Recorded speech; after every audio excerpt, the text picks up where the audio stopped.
Hey guys, welcome back. In this video, we will be looking at string manipulations with PHP.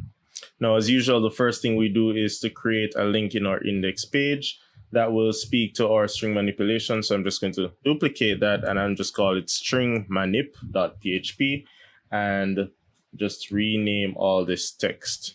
Now that I have the link up, I need to create the page that this will navigate to. So I go over and create a new document, call it stringmanip.php. And then I go ahead and bring up my HTML5 boilerplate. So after doing all of that and changing my title, let's get straight into the fun. So firstly, we're doing PHP, so we have to use our PHP tags. And then I'm going to declare two variables here. And remember that to declare a variable, we just need a $sign and then we give it a name. So we say phrase1 is going to be equal to, and I want it to be a string. And this time I'm going to use double quotation marks. And I'm going to say, let's say student who came late. All right. And then I'm going to declare another variable and I'm going to call it phrase2. And then this one is going to say in class, comma, stand with rock. All right, two random sentences. They don't really mean anything. But essentially, by now, we should know how to declare variables and assign values to them.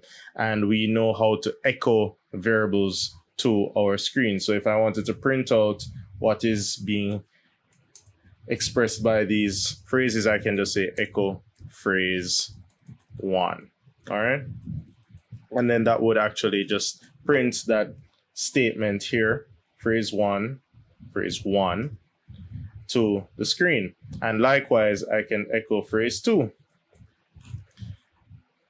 All right, so the end result of my echoing these two statements is that they're printed line by line, right?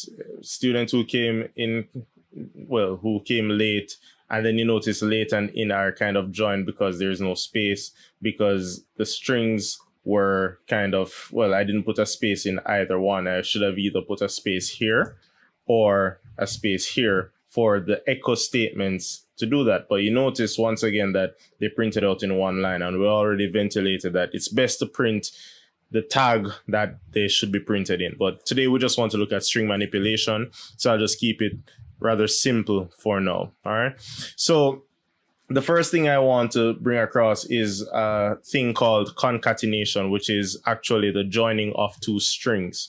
So let's say I wanted to join them together, but we just did that, right? We just joined them and you see that they are there, but then there is no space here. And what if we wanted to inject something else in between the text that is already in the two variables?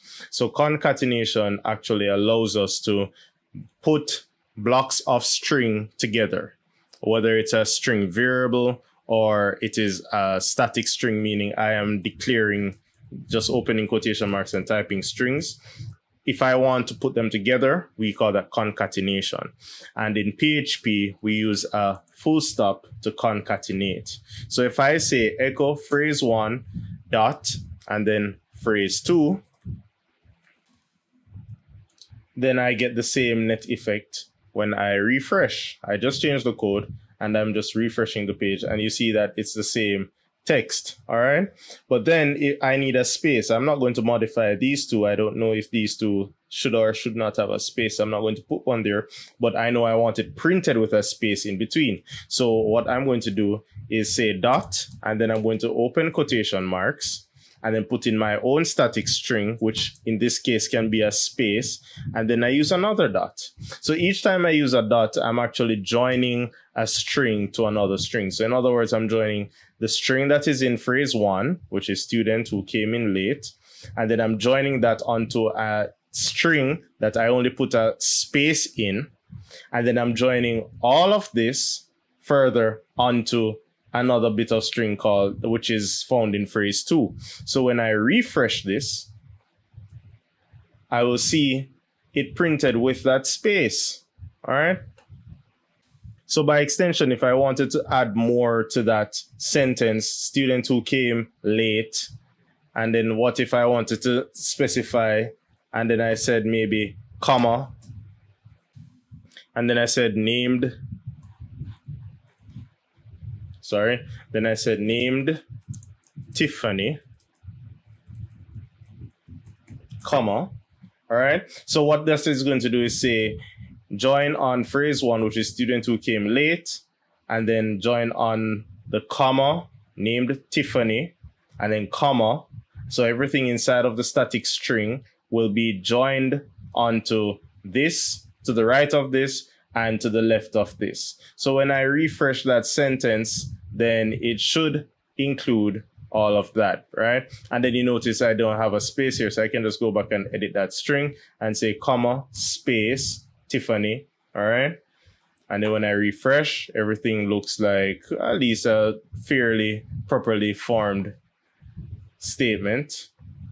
All right. Of course, grammatically, it may be incorrect, but at the end of the day, I just want us to appreciate how we can go about doing what we call concatenation. Now, moving on, another cool feature that PHP has, they expose certain built-in functions that allow us to set if we want letters to be uppercase or lowercase. All right. So I'm going to create a variable and call it name, and I'm going to put my name in there. So my name is Trevor Williams, but notice I'm writing it all in lowercase. All right. Now, if I wanted Trevor Williams to be printed with uppercase letters, at least the first letter, then I would do something like this. So here I have an echo statement. I'm just echoing the sentence uppercase first letter. So I want the first letter in this variable to have an uppercase letter. So that the first letter in this variable is T. All right. So even though it's Trevor Williams, that's the first letter in that entire variable. So if I wanted that uppercase, then I would use that function. And we can see here, well, this is not printing out as we desire. And once again, that's because, remember, the echo does not break line automatically. So what I'll do is just include an echo and put a BR tag right here so that we have that break line after this concatenation exercise. All right. So once again, let me just redo that. And there we go. So uppercase first letter, and we're uppercasing T in the variable name. All right, so just another change. I just remember that we should start off with our H1 tag at the top to indicate which page we're on. So apologies for skipping that earlier. But essentially, our function for that is UC first name. And notice I'm still using a concatenation. I'm echoing a static string here. Yes, I use single quotes. So I'm just showing you that you can use single quotes or double quotes. And we said uppercase first letter. So the demonstration is that we are uppercasing. UC, I guess, means uppercase. And if you hover over it and you have the requisite extensions installed, then you'll get a bit of explanation as to what that function does. And it takes some string as its parameter. So I'm passing in name, which is a string variable. And then it is uppercasing the first letter in that string. And then I'm further concatenating a BR tag. All right. So the concatenation works with functions. As long as you're expecting a string, you can say static string, concatenate onto the result of this function call, which should be a string, which would be the transformed the uppercase of the first letter of this string. That's what this function would return, which is also a string. So you concatenate that onto this sentence, and then I'm further concatenating a BR tag. All right. And then what if I wanted each word to have uppercase? All right. So I'm just going to duplicate this, and I'm going to say uppercase first letter of each word. All right. So this echo statement is going to print out, or at least I'm going to change the function that is being used here. So you have UC first and you have UC words. All right. So UC words actually uppercases each word found in the string. So that's one word. It uppercases the first letter of that word. This is another word. It uppercases that one. So if I put in phrase 1, then I would get a capital S, capital W, capital C, capital L. If I did this one, it would be capital I, capital C, etc., etc. So because I'm doing name, I expect to get a capital T and a capital W. And when I review the result of that, there's my H1 tag, and I review the result, I'm seeing Trevor Williams, all right? And I'm seeing exactly what I expect. Now, if I wanted everything to be uppercase, then I could use, and I'll just say echo uppercase, all right? And I'm going to type this one from scratch. So we're going to do some concatenation again.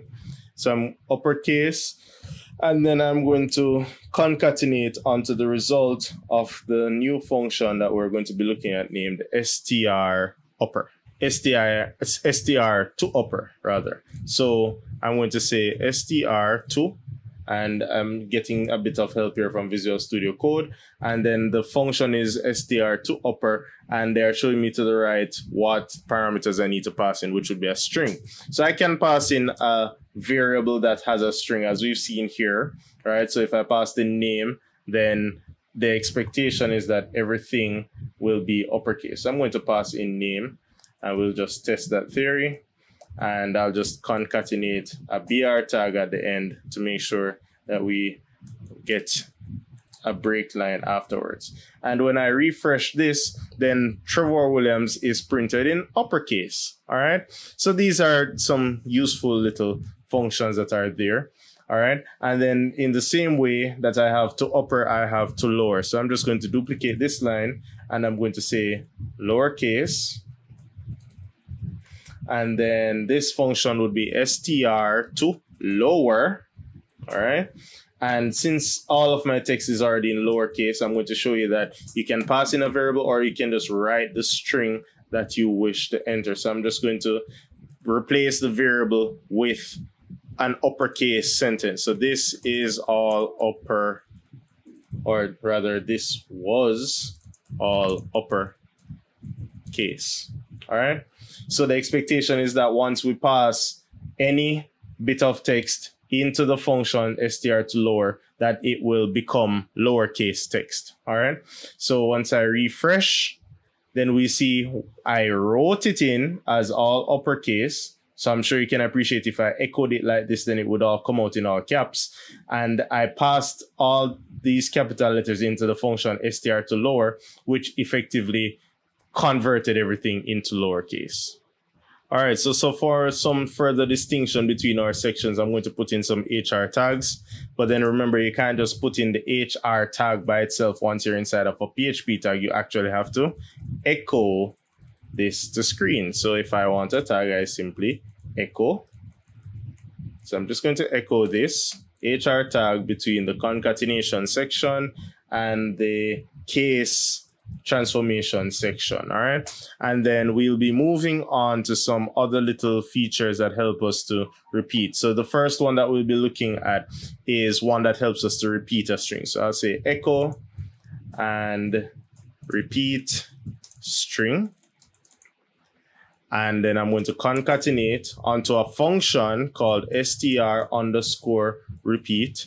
Now you may be saying, oh, this may be a lot to remember, you know, you can't commit all of this to memory, and that's fine. I mean, it's years of practice that allows me to do this, so I can appreciate if it is daunting, but just remember, you can always research, you can always find resources to help you find the easiest way to accomplish what you want. But this is good knowledge regardless, because then it helps you to be a more rounded PHP developer.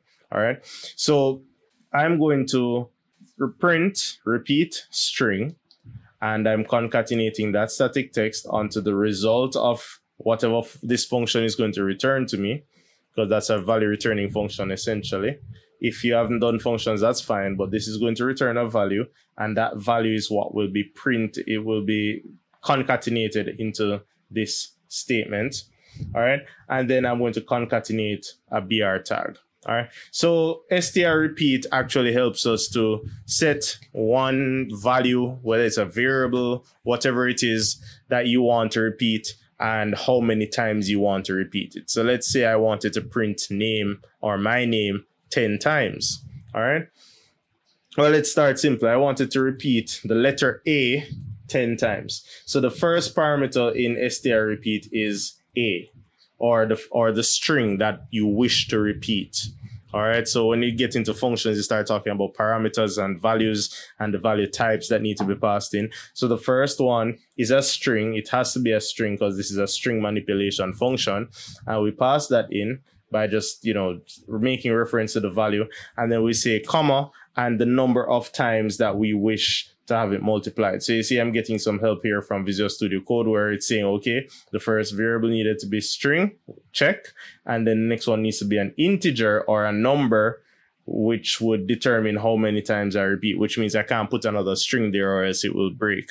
So I'll put 10 because I want the letter A to be printed 10 times. And then if I refresh, and everything should look a bit differently with the lines, here we go.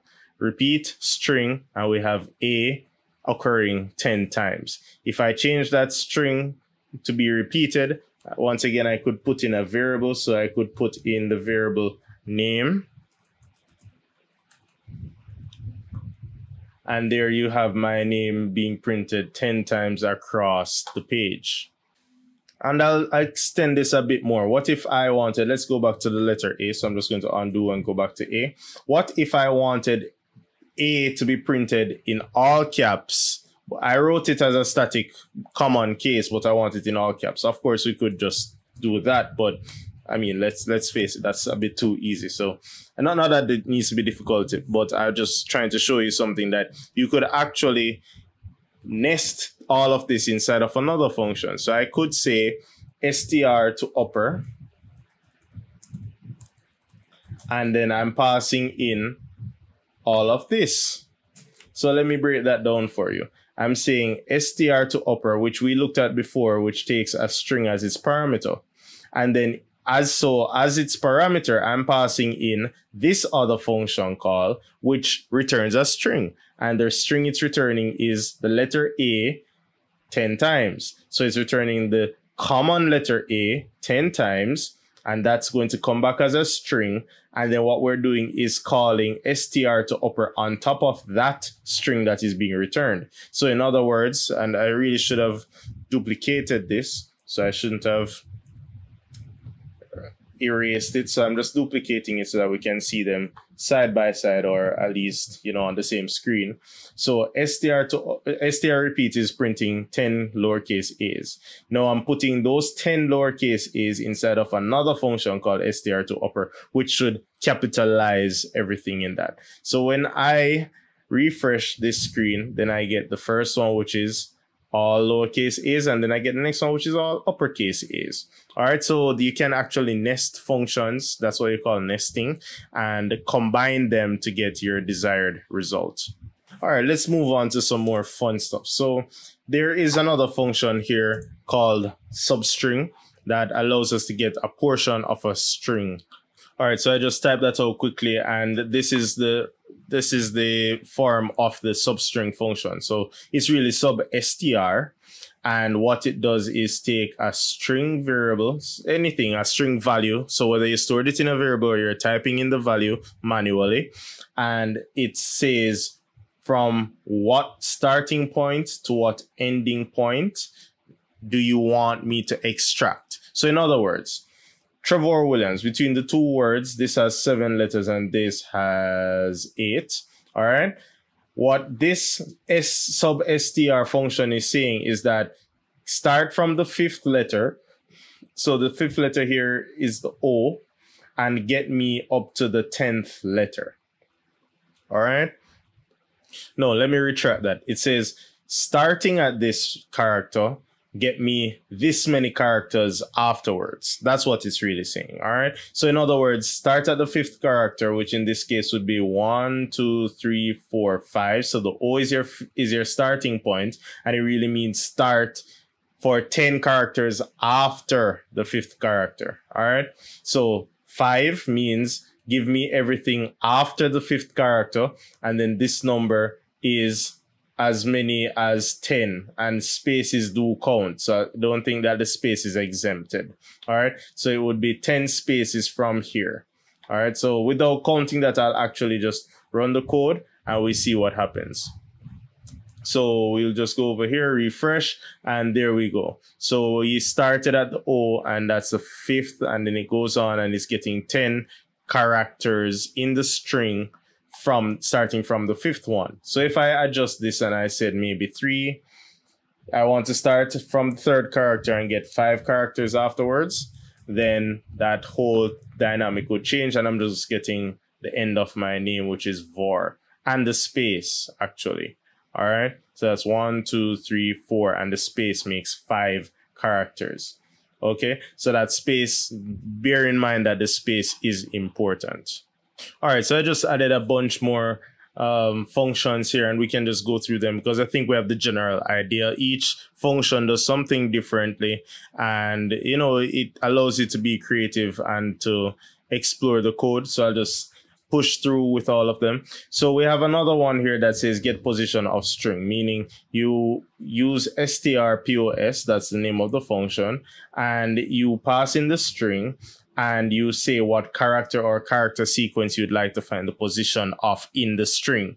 Now note, strings are just like arrays, or arrays are just like strings, meaning, well, strings are just like arrays, meaning the first letter is always 0. All right, so that's why even with our substring, it would have started after the 3rd character because it's really 0, 1, 2, 3. So it's really the 3rd character by the counting like it's an array, why it would have started on the 4th one. All right, so just the same way when we get position, remember that the very first character in any string is always going to be 0. So if I said find the position of the W, and I refresh, and when I do that, you're going to see a bunch of things, but the position of the W is 8 because I have 0, 1, 2, 3, 4, 5, 6, 7. The space counts. All right, the space does count as 7, and this would be the 8th because it started counting from 0. All right, so that is how that function works. And then for the other ones, we have one that says find character, and we just pass in the character. So we have strchr, and we pass in the string and then the character that we want inside of that string, and it will return, you know, where it is kind of vibe. It will kind of show you where it's starting from, or at least the first occurrence of that character. So it is case sensitive in this case because find character capital R didn't work because there are no capital R's inside of that string called name. All right.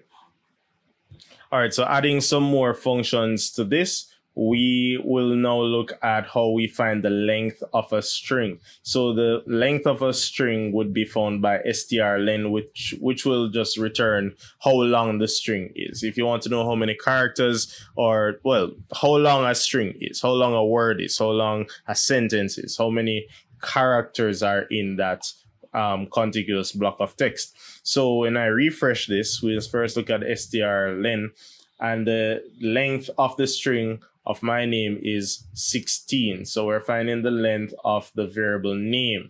And that means that if it starts counting, it starts counting 1, 2, 3, 4, 5, 6, 7, 8, 9, 10, 11, 12, 13, 14, 15, 16 characters. Now, please note that the length is how many there are. But if we're going to count as how the other functions would have been processing the string, we always start counting from 0, 1, 2, 3. So it's always going to be n minus 1. Where n is strlen, you can always run a variable. If it is that you need to run like a for loop over a string or something like that, always remember that it's the len, whatever value the strlen returns, minus 1. All right. Now back to the other function. The next one that we want to look at is the trim function. So firstly, I echoed a sentence here. Without a trim, we have the letter A, then we have another, we're concatenating that letter A onto a string with a space, B, C, D, and space again, then E. All right. And if we look at it, then we see that we have it without any trim. So without trim, we have A space B space C, and that's human readable. That's fine. All right. Then the next operation that we carry out is to actually trim the spaces on both sides. So this has no spaces in it. That's just the letter A. But then I'm going to run the trim function over this text. So what trim does is take off any spaces that might be to the left or to the right of the string. So remember, all of this is a string. It's not looking at each letter. It's just looking at where the quotation marks start and where they end. And then it's going to say, is there any space between the first character and the open quotation mark and the last character and the open quotation mark? And then if we put it inside of this trim function, it will say remove all the spaces that are there. So if we look at the output of this line here, 41, then we will see that it will have A and B joined because there's no longer any space between A and B, and D and E joined because there's no longer any space, but C remains the same because once again, the trim only works on the extreme left or the extreme right. All right. Then variations to the trim are L trim and R trim. The L means left and the R means right. That's all there is to it. So the L trim just says trim all spaces to the left, and the R trim means trim all spaces to the right. So trim does on either side or both sides, and then you have functions for either side. And if we look at the output of those, then we see that for the L trim, the B has lost its space, but the D maintains its own. And then for the R trim, the B maintains its space, but the D has lost its own. So that's really the difference between those two. But once again, trim does either side regardless. And then the final one that we'll look at is the replace. So you can use str replace, and then you pass in your string that you're looking for, the string that you want to replace it with, and then you pass in that string or the variable with a string that it should find this in and replace with that. All right. So when I refresh, I note none of these are actually making changes to the actual variables. They're just allowing you to make changes on demand while maintaining the actual string. All right. So if I look at the output for that, then we see that we get in class sit with rock, where initially it was stand with rock. So we have the original thing being printed out here nonetheless, and then we have the modified one here because on demand we just wanted to say sit with rock instead of stand with rock. Well, that's it for now with our string manipulations. There's a lot more to it, but this is enough to get started and enough to get you excited. And if you have any questions, comments, or feedback, feel free to drop me a line and let me know.